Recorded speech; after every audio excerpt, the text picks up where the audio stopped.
Grub for Life, supporting you to achieve excellence in early years nutrition.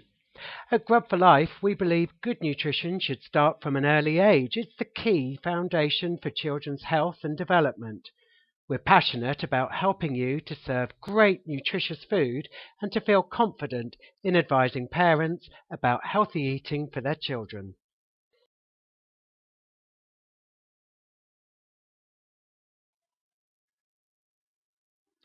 Good nutrition isn't rocket science. It's just a question of getting the balance right. Some foods can be eaten in moderation, while others should be eaten freely. At Grub for Life, we believe there's no such thing as good and bad foods, just good and bad diets. We know you are the experts in childcare.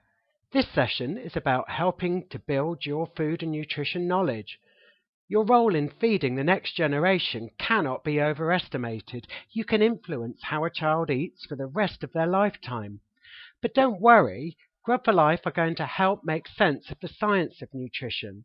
There's lots of supported advice on the Grub for Life website too, so check us out after you've finished here. In the meantime, sit back, relax, and enjoy the session.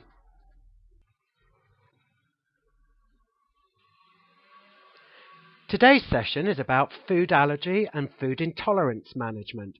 We want to help you feel really confident about the differences between food allergies, food intolerances, and common childhood food preferences. Parents will look to you as the expert when it comes to their child's health and development.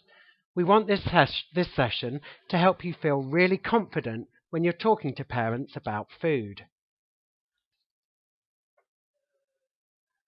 So let's start by homing in on food allergies and food intolerances. Take a minute to think about the children you care for. Chances are some of you already prepare special diets. Perhaps you look after children with egg allergies or lactose intolerance. Or what about children who avoid beef or pork because of religious or cultural reasons? If you don't prepare any special diets right now, remember that could easily change tomorrow with the next child you enroll into your care. One of the most important things to remember to help you manage food allergies and intolerance safely is to minimize the number of special diets you prepare. When a child has a food allergy or intolerance, they can become very sick very quickly if a mistake is made with their food. The situation can even result in a fatality. The fewer special diets you need to prepare, the less likely it is that a mistake will be made. It's that simple.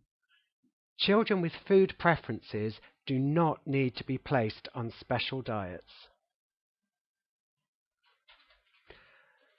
An allergic reaction to food is triggered by the immune system. The immune system treats the allergen, the food the child is allergic to, like a poison. It triggers symptoms by producing chemicals in the blood. This all happens very quickly. Symptoms can change from vomiting, skin rashes and hives to the complete shutdown of the child's airways. In its most severe form, food allergies can result in anaphylactic shock, which is life-threatening if not treated urgently with an injection of adrenaline from an EpiPen.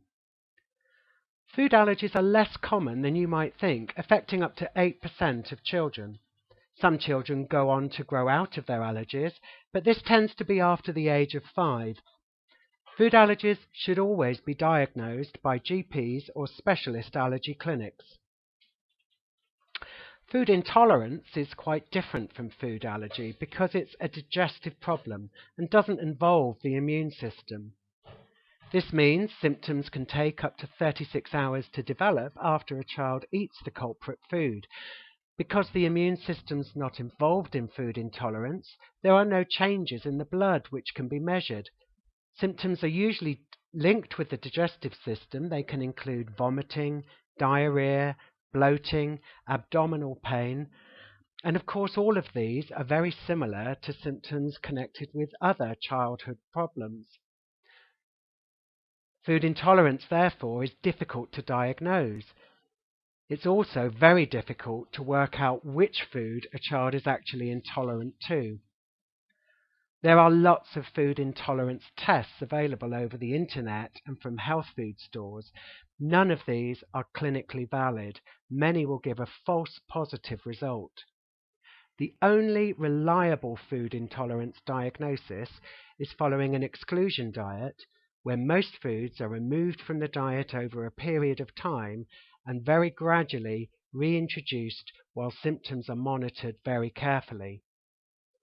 Exclusion diets should always be supervised by a dietitian, and food intolerances must be supported by a diagnosis from a GP, health visitor, or a dietitian in the same way that food allergies should. Despite food allergy and intolerance being different conditions, in a childcare setting you must manage them in exactly the same way. That is, by serving a diet which is completely free from the culprit food or any traces of that food. We'll talk more about this later, but always remember the most important thing for you is to protect the child with a food allergy. The fewer variables there are in the food you produce, the greater the allergic child's protection.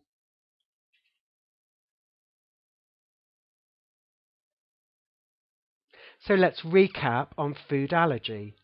Food allergy involves the immune system. Symptoms are triggered by reactions in the blood and develop very quickly.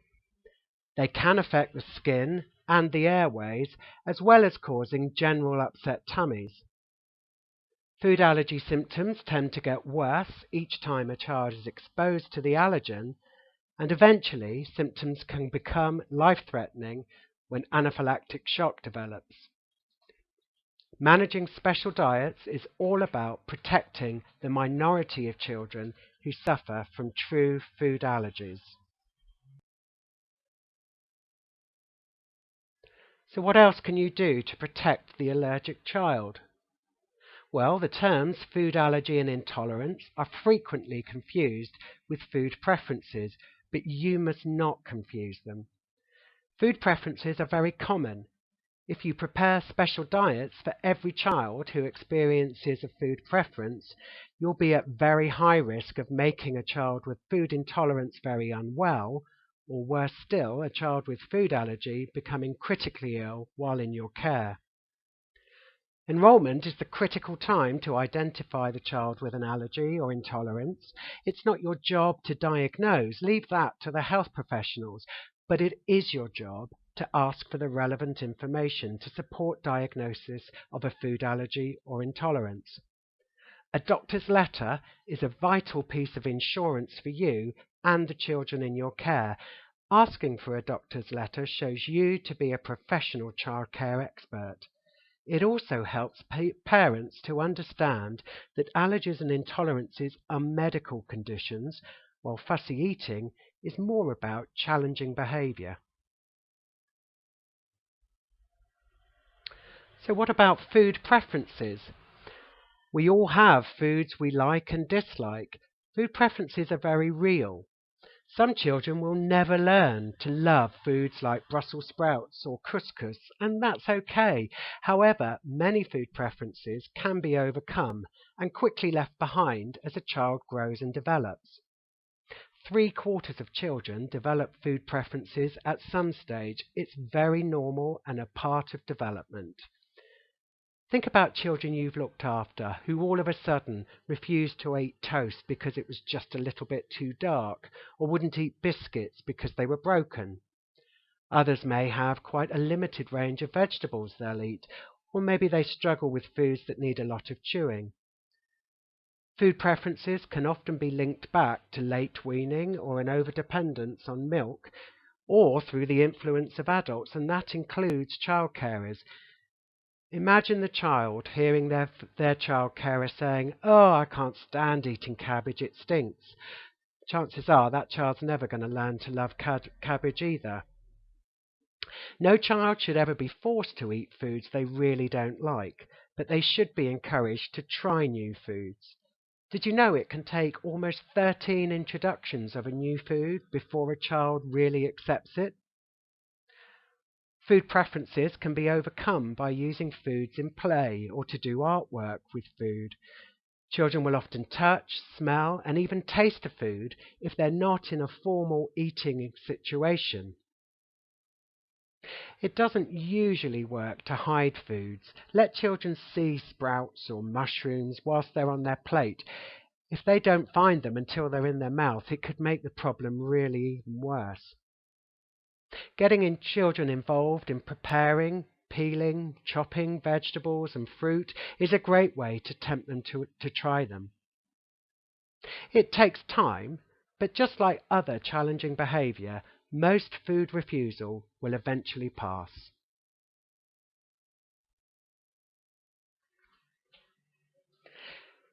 Here's another reminder: when it comes to food allergies and food intolerances, your principal aim is to protect children with food allergies. To do this, you need to treat food allergies and food intolerances in the same way. You need a written diagnosis from a health professional, and you must provide a menu which is 100% free from the culprit food. There's no room for half measures. Special diets for food preferences should be avoided to minimize your risk of making potentially fatal mistakes. Food allergies and food intolerances are medical conditions. Food preferences are behavioral and developmental issues.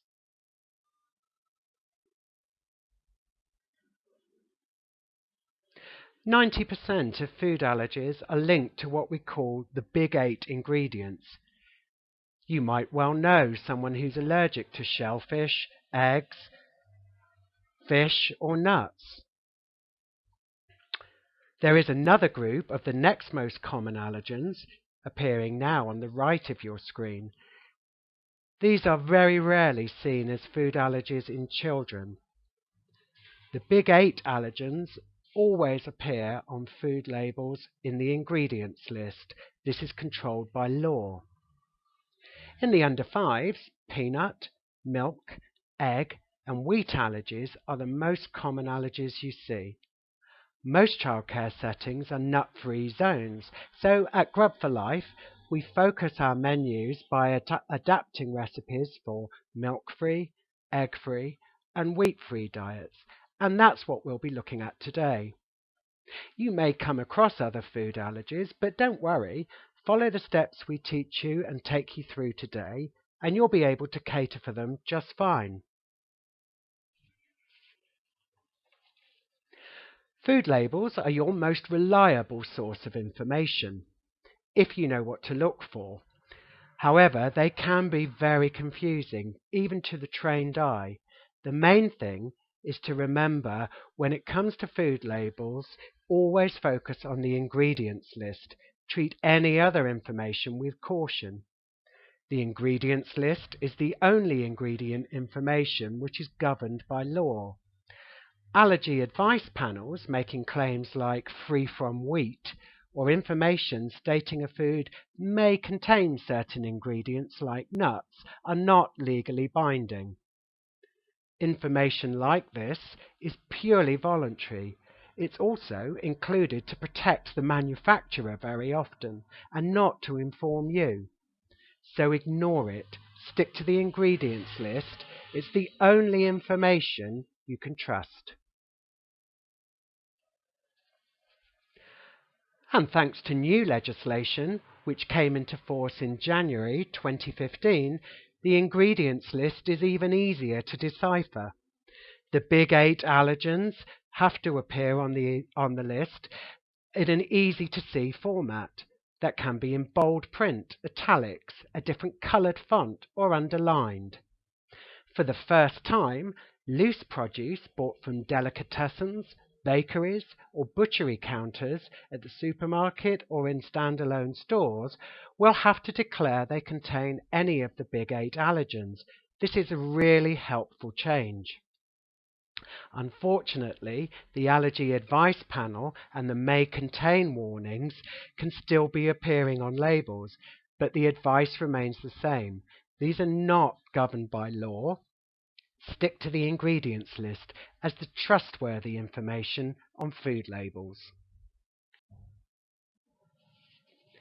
Remember, when it comes to food labels, Always stick to the ingredients list.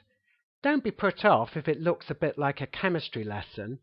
Just focus on the ingredients and look for the items which are highlighted or easier to see because they stand out from the print.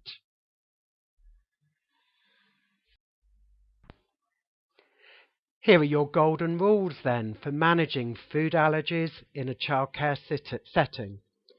Consistency is critical. Be consistent. Dairy-free means 100% dairy-free. Not one diet where a child can have milk but couldn't eat cheese if it was cooked. This type of individuality is fine at home, but not in childcare. Individuality with special diets increases the risk of mistakes, and mistakes can kill when it comes to food allergies and food intolerances. Always ask for a health professional's letter to support food allergy or intolerance diagnosis. You may have to agree a time limit of, say, a month for parents to obtain this, and during this time, of course, serve the free-from diet requested. You don't need to be nervous about food allergies and special diets. You have all the information you need to manage these and to advise parents about your policies with confidence. Start as you mean to go on. At enrolment, it's so much easier to get it right from the start than to change things and change policies later. Now you have the basic principles of managing food allergies and intolerances, we can look more closely at how you actually prepare food for children on special diets. We'll start by looking at milk and dairy foods, which are one of the most common early years special diets requested by parents. Children may need a milk and dairy-free diet because they have cow's milk protein allergy, or more commonly, because they're lactose intolerant. Remember, these are different conditions.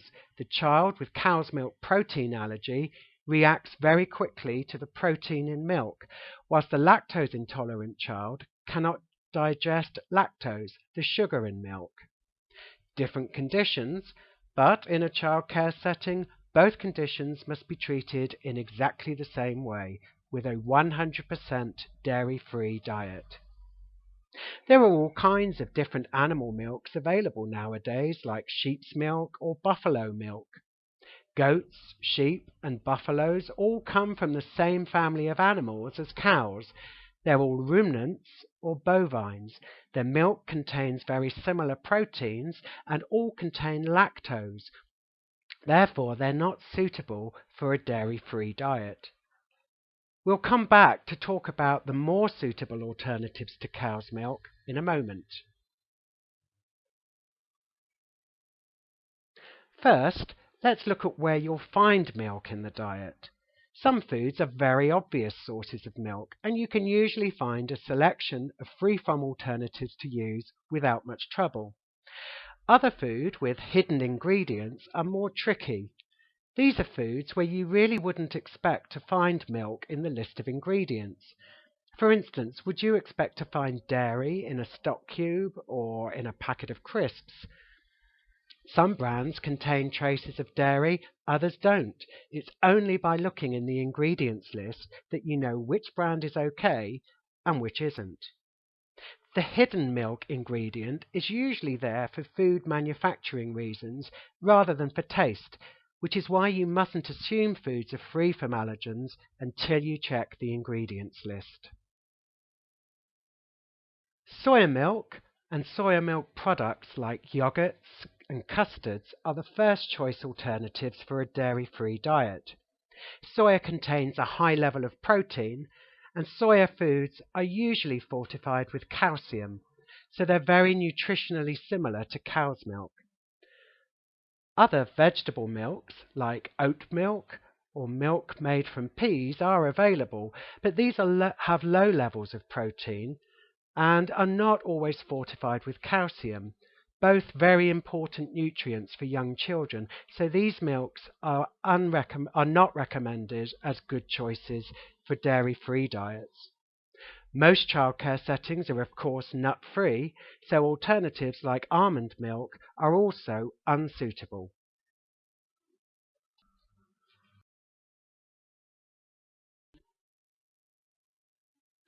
We mentioned that a dairy-free diet needs to be completely free from milk, dairy products, and traces or derivatives of milk. Now, it's easy to spot the words cow's milk on an ingredients list, but less easy to remember that lactoglobulin is a protein found in milk. These are all the various ways that milk derivatives might be listed in the ingredients list. It's really helpful to keep this list with you so that you can refer to dairy ingredient terms when you're checking labels. The more you use the list, the more these terms will become ingrained in your memory, and the easier you'll find it to spot them. You need to check ingredients lists regularly too. Manufacturers do have a habit of changing their recipes.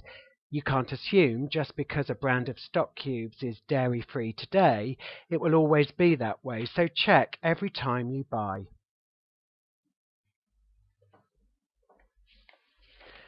After a while, you'll start to build up a good stock of frequently used alternative ingredients, and adapting recipes will become easier and easier. Some alternatives are incredibly versatile and easy to cook with.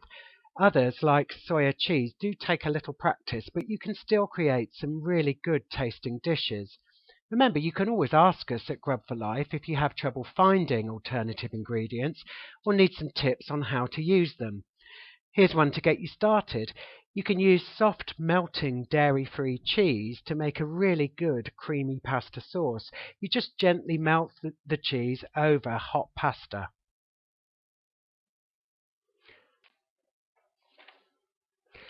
So now you've been through the process for dairy-free diets, you can handle any free-from diet.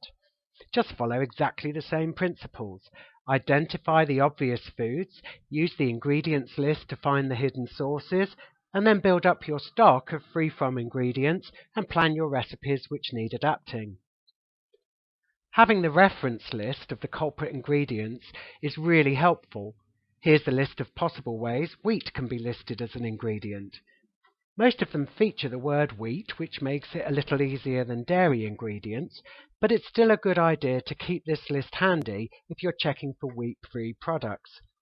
It's easy to forget, for instance, that the rusk in sausages is actually made from wheat, or that cereal filler in ice cream is also made from wheat, especially if you're in a hurry.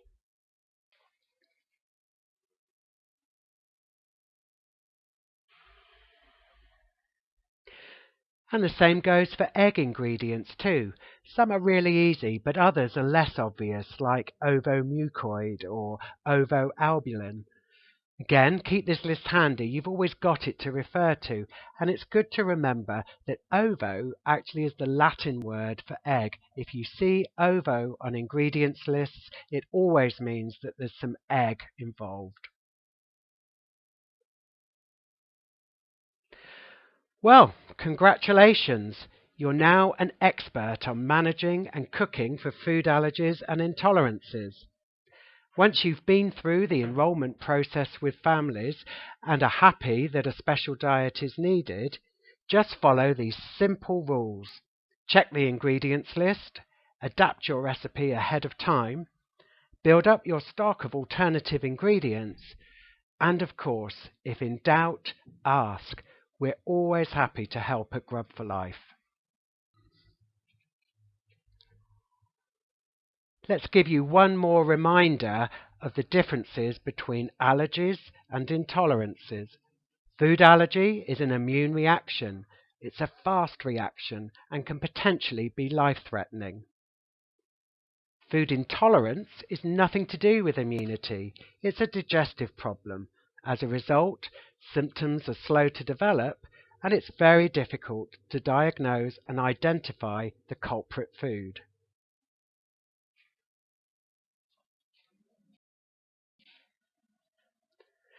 Your main priority is to protect the child with a food allergy by minimizing the number of special diets you prepare. This will reduce the risk of mistakes being made. Don't confuse allergies and intolerances with common food preferences. The best time to establish if you're dealing with allergies or preferences is at enrolment. Don't leave it till later. And always request a doctor's letter for food allergy or a food intolerance.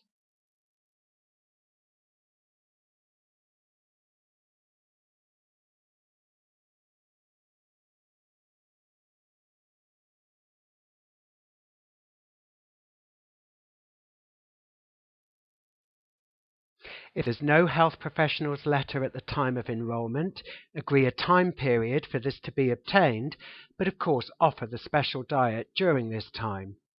Don't get lapse in your policy because every additional unnecessary special diet you prepare increases your risk of making an error. Be confident you really do know your stuff and keep on top of your paperwork.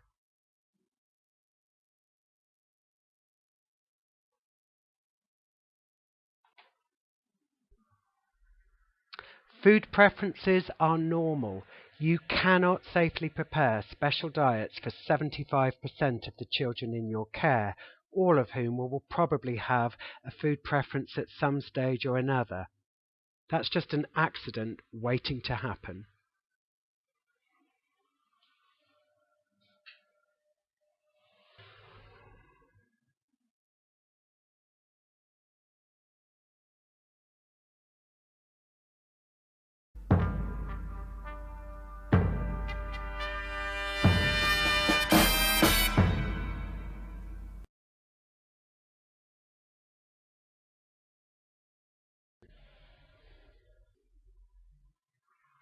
Which of these are the most common Big 8 allergens? Cow's milk, celery, eggs, mollusks, shellfish, mustard, fish, sesame, soya, peanuts, lupin, wheat, other nuts, sulfur dioxide, and sulfites.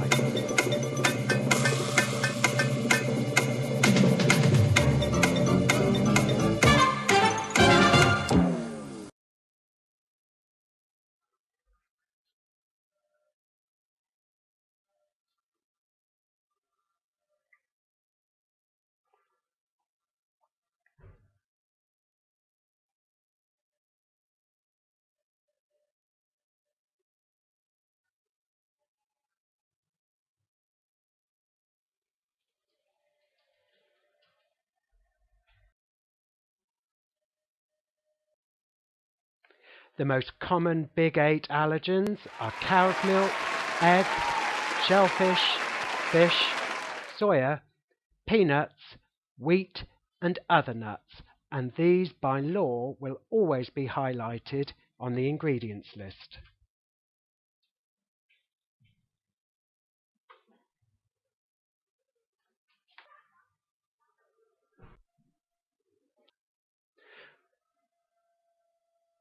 What percentage of the under 5s have life-threatening allergies? Is it 6 to 8%, 26 to 28%, or 56% to 88%?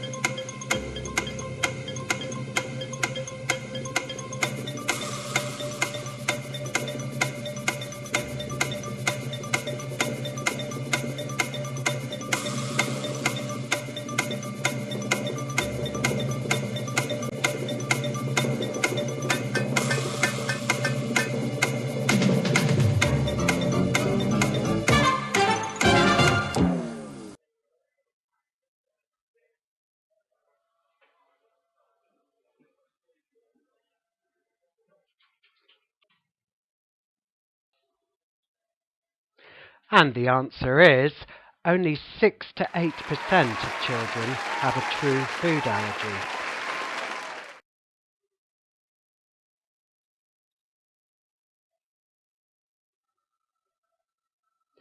Food allergies less common than a lot of people think. Despite being relatively rare, it's food allergies which pose the greatest risk for a child carer. When it comes to special diets, your focus is always around protecting the child with a true food allergy.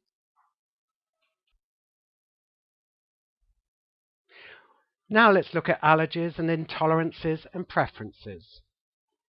Which of these are medical conditions? Allergies, intolerances, or food preferences? Which of these are behavioural? Allergies, intolerances, or food preferences?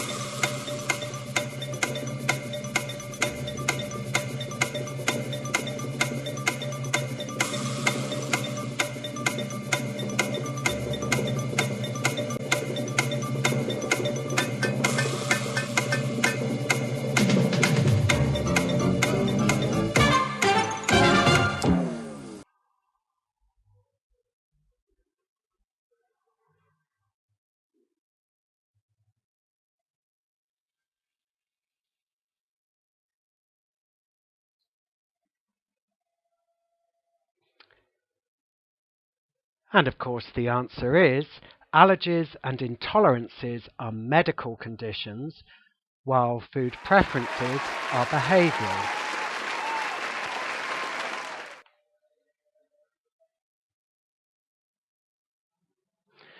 Food preferences are perfectly normal, and most children will go through food preferences at some stage or another. It's your job as a child carer to help children get through their feeding issues just in the same way you do help them through potty training, socialising, or even learning to tie their shoelaces.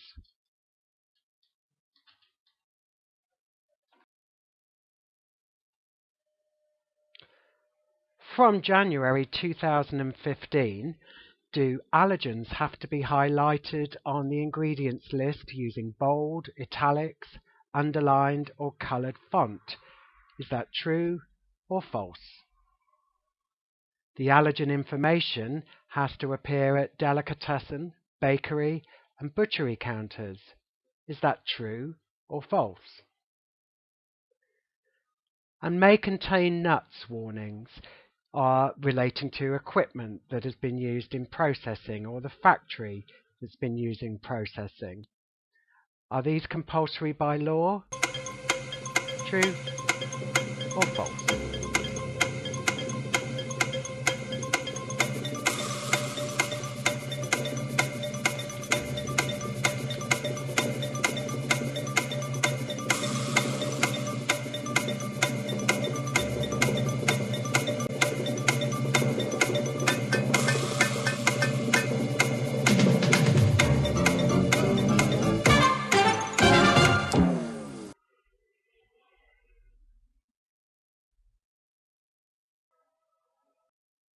And here's your answer. New legislation means it's easier to spot allergens on the ingredients list. They'll now be shown in different coloured font, or they may be underlined or shown in bold print or italics. Allergens also have to be shown on loose food sold at delicatessens, bakeries, and at butchers' shops. Sometimes the declaration may appear at the till or behind the counter, not always on the label. Unfortunately, the may contain warning remains voluntary and can't be trusted as accurate information and advice about whether a food is safe to serve for a child with a food allergy or food intolerance. So that's false.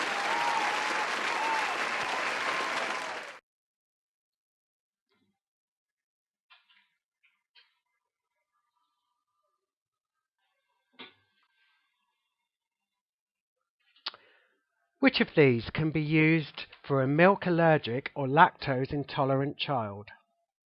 Cow's milk, soya milk, sheep's milk, almond milk, goat's milk, or buffalo milk?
And the answer is soya milk as the first choice as an alternative to milk for dairy allergic children or children with lactose intolerance.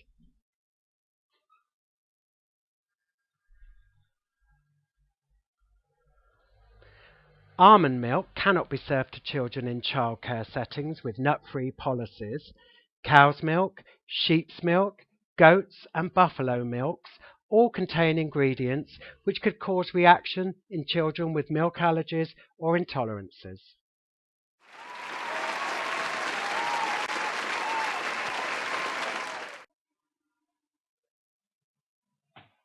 Casein, caseinates and lactose. Tell us what is present in a food. Milk, eggs or nuts?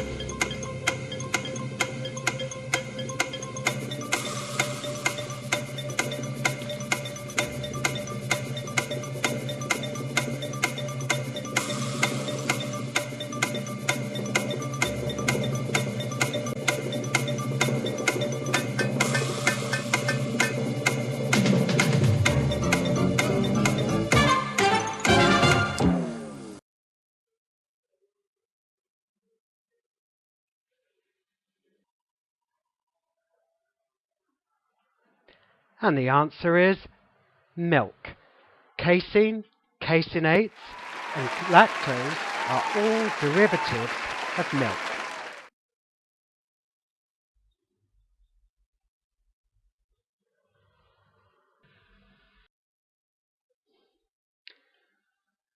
When is the first time to check whether a child has a food allergy or intolerance?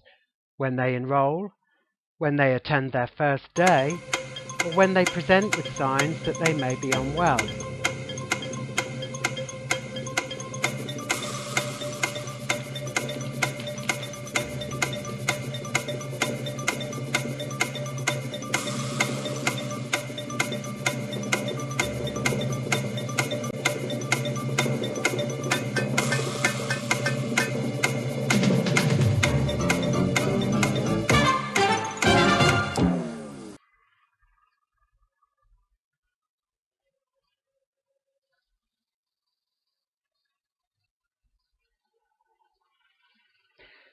Discussions around food allergies and intolerances should, wherever possible, take place at enrolment.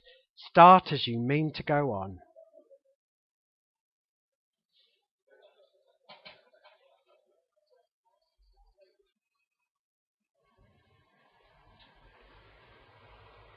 Ovoalbumin, ovomucoid and ovotransferrin. Tell us what is present. Milk, eggs or nuts?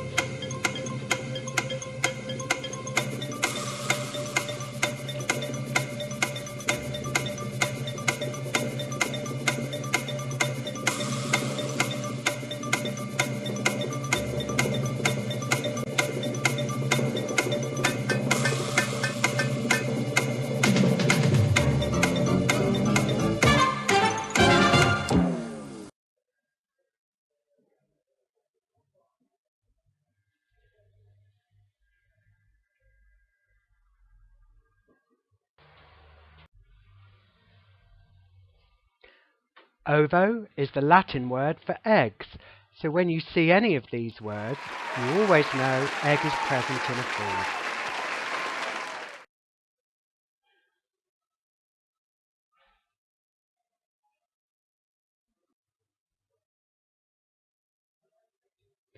So that's it.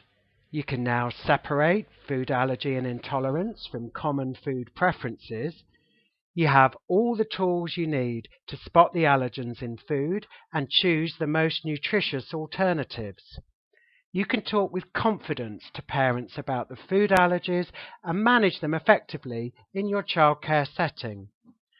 Well done for completing the training session, and don't forget you can come back to Grub for Life at any time for more advice and support.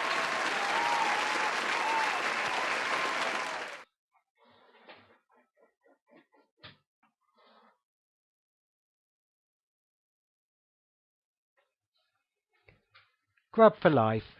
supporting you to achieve excellence in early years nutrition.